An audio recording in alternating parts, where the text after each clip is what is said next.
Jungle Scout's a great tool. And they have a tool that is going to allow you to work backwards, right? And so what does that mean? That means we're gonna pick our budget. And so I'm gonna develop a product with you today, right now. And I'm gonna pick a specific budget. You're gonna pick a specific budget. And we're gonna go through this exercise together. So I've got a little bit of capital because I've been selling a while and I've got a little bit of money in the bank. So I'm gonna say that I've got $50,000 to launch a product. The reason I'm picking 50 is because I don't want to blow up a product that's 20,000 and you got 20,000 and then 100 people watch this and you go launch the product. Probably don't launch the product that I find is a good rule of thumb. And that's why I don't do this very often. But you're watching this and I'm going to find a product that, we'll try to develop something that's a winner and we're going to go find something. I think you just need to use whichever one gives you access to their tool. So the question is which you should sign up for. Their tool called Product Database. If they give you access to Product Database, that's the one you need. I don't know how many their starter gives you access to, but you can try that one. With the discount, it won't be much. It'll be under $50 a month, I think, for like the plan you need with the discount. But while you can keep the tool while you're doing this research and looking for products. There's a potential opportunity in the future for DataDive and Jungle Scout to work together, where this tool is an app in DataDive. I really want to try to make that a thing in the future, and then you would just pay a little bit more per month, and then you'd have access to this app for just this tool, right? Because this is the main tool that we use with them. They have some really cool tools though. So once you sign up, you can look at their other stuff too. How do you project how many you're going to sell a day? So we're going to get there. You're getting a little bit ahead of yourself. We're going to go do a master keyword. It's going to break down the product and we're going to go. So that's this is a question we're definitely going to answer once we start looking at the data. Okay. One of the things that we're trying to build with DataDive is that we're making it an operating system. So we're going to have different apps and different agents, like AI agents built into it that can help you use the tool, but then different apps from different softwares and systems and integrations so that, you can plug and play. So we're actively working on that right now. It's one of the reasons I'm raising a little bit of money for DataDive. Jason, look, there's going to be multiple ways to find ideas. This is just one of them. Like signing up for Jungle Scout is recommended as a way to use a tool like this. For $50 for the first month, you can get rid of it after that. So sign up for what you need to for this. If you want to go and you feel like you're going to spend the next few weeks doing research, which is what I recommend. Like, we're going to have homework tonight. You're going to go do a bunch of research. You're going to go try to find a bunch of products. You're going to walk through this process that we're about to walk through right now.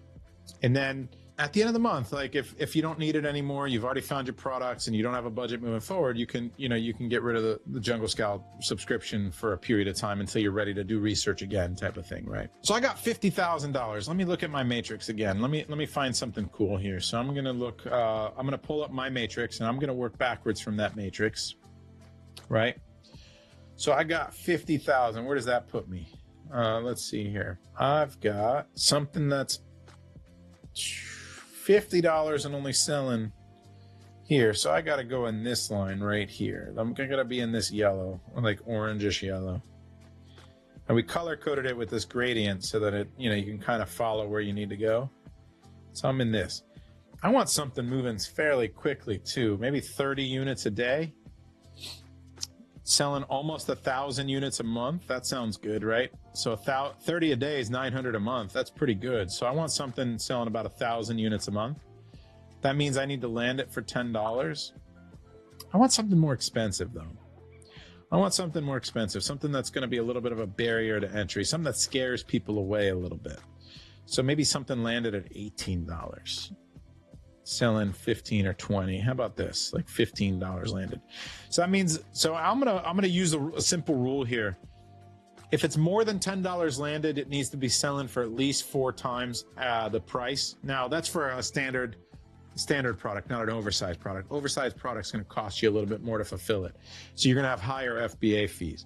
So you have to be aware that the size of the product, the Amazon calculates what they call the volume weight. The volume weight is a calculation they do to determine the shipping weight and the fulfillment fees for the product based on the size of the product packaging. Now, you need to know that, and you need to know what that matrix is, and we'll share a link with you so you can see the fees. And then there's a calculator within DataDive as well, so that we'll get to that as well. But if it's not oversized, the rule of thumb is if it's over $10 landed, 4 times the cost is a landed price is pretty okay. If it's under $10, it needs to be probably at least 5 times the landed. If it's under $2, you're probably selling it for under 10 and you're avoiding it, because we don't like to sell products that are under $10. It's a no-go for us. So that's another thing to avoid, is really cheap products. You don't want to be selling stuff under $10. It's really hard to run ads that are profitable to rank it, and running ads to rank is the #1 way you rank. So you don't want to run into a rat race where you're just eating up all your profits and you're just chasing your tail constantly, which is what happens with cheaper products, 98% of the time, right? So we're going to want a product that's at least $12 or $15, 13, 15. I'd say at least a minimum of $15. Don't look for anything selling for less than that, and up. And I'm going to look for something more expensive here. I'm going to look for something selling about $50, right? Because I want something in that 12, 15 range, selling 20 to 25 units a day. So 600. Let's go with that 1,000 units though. Let's go over here. So I want to look for something selling for $40 and $10. So let me pull up Jungle Scout's tool real quick, and I'll show you how cool this is. Let's find a category too. So if you're a new seller and this is your first product launch, does Amazon have a time of year cutoff? Do we still have time to launch this year? Michael, if you want to try to get in by Q4, I like to plan almost 6 months out, because if everything goes, smoothly, you can get it in 4 months, but then you're launching like in December, and that's going to be really tough. Let's do the math really quickly. This is generally how it goes. You're going to spend the next week, 2 weeks doing research. By the end of this class, you're hoping to have a product developed, ready to go. You start communicating with factories. You're going to talk to 2 or 3 factories. You're going to get some samples. Since you don't have a team in China, and you're probably not going to fly there, you're going to have to ship those here. By air is even another week or 2, right? So let's say in 3 weeks, you got samples in your hands. You make some changes. You look at them by video or by pictures, and you're like, those changes are good. I'm happy with them. The quality's good. You get your order in. You got to design packaging. You got to get your order in. Minimum manufacturing time at the factory is usually 30 days. Let's call it 6 weeks between all the other things that happen. So now we're all the way through August into September, and now we're into October before the product is ready to ship. We're like middle of October. Let's say it gets on the water middle of October. It can get here in 25 days from coast to coast, but they've got to take it off the boat. It's got to get it out of the container.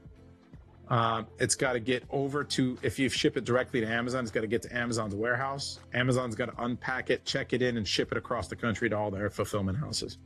You're looking at a minimum of another 2 to 3 weeks. So we like to say conservatively 5 to 6 weeks, 6 weeks on the shipping side to get it checked in and ready to start selling.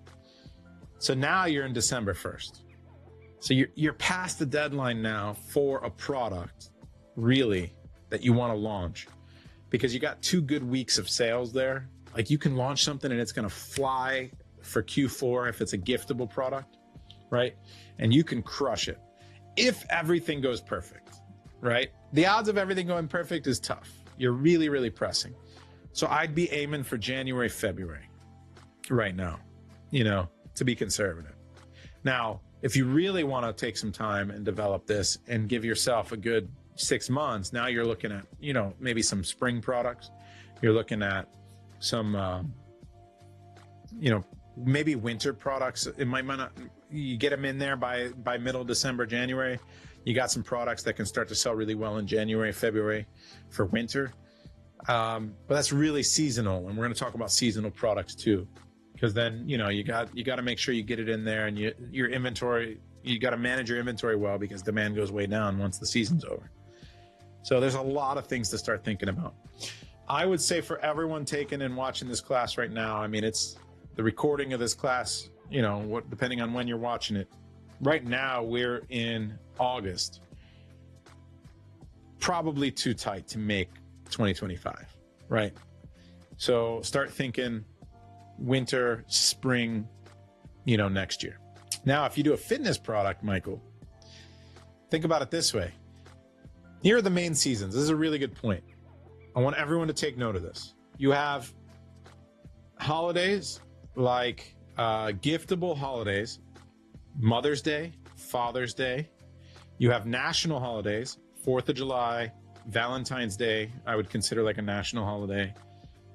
You've got Halloween, which is the second biggest behind Christmas. Then you've got Christmas. And am I missing one? Valentine's Day. I'm going through the year. Valentine's Day, Mother's Day, Father's Day, 4th of July. You got back to school, and then you got the seasons. You got back to school, you got summer, winter, and then you've got the biggest one, which is going to be your Q4. Call it quarter 4 holiday shopping. So when everyone's shopping for gifts for the holidays at the end of the year.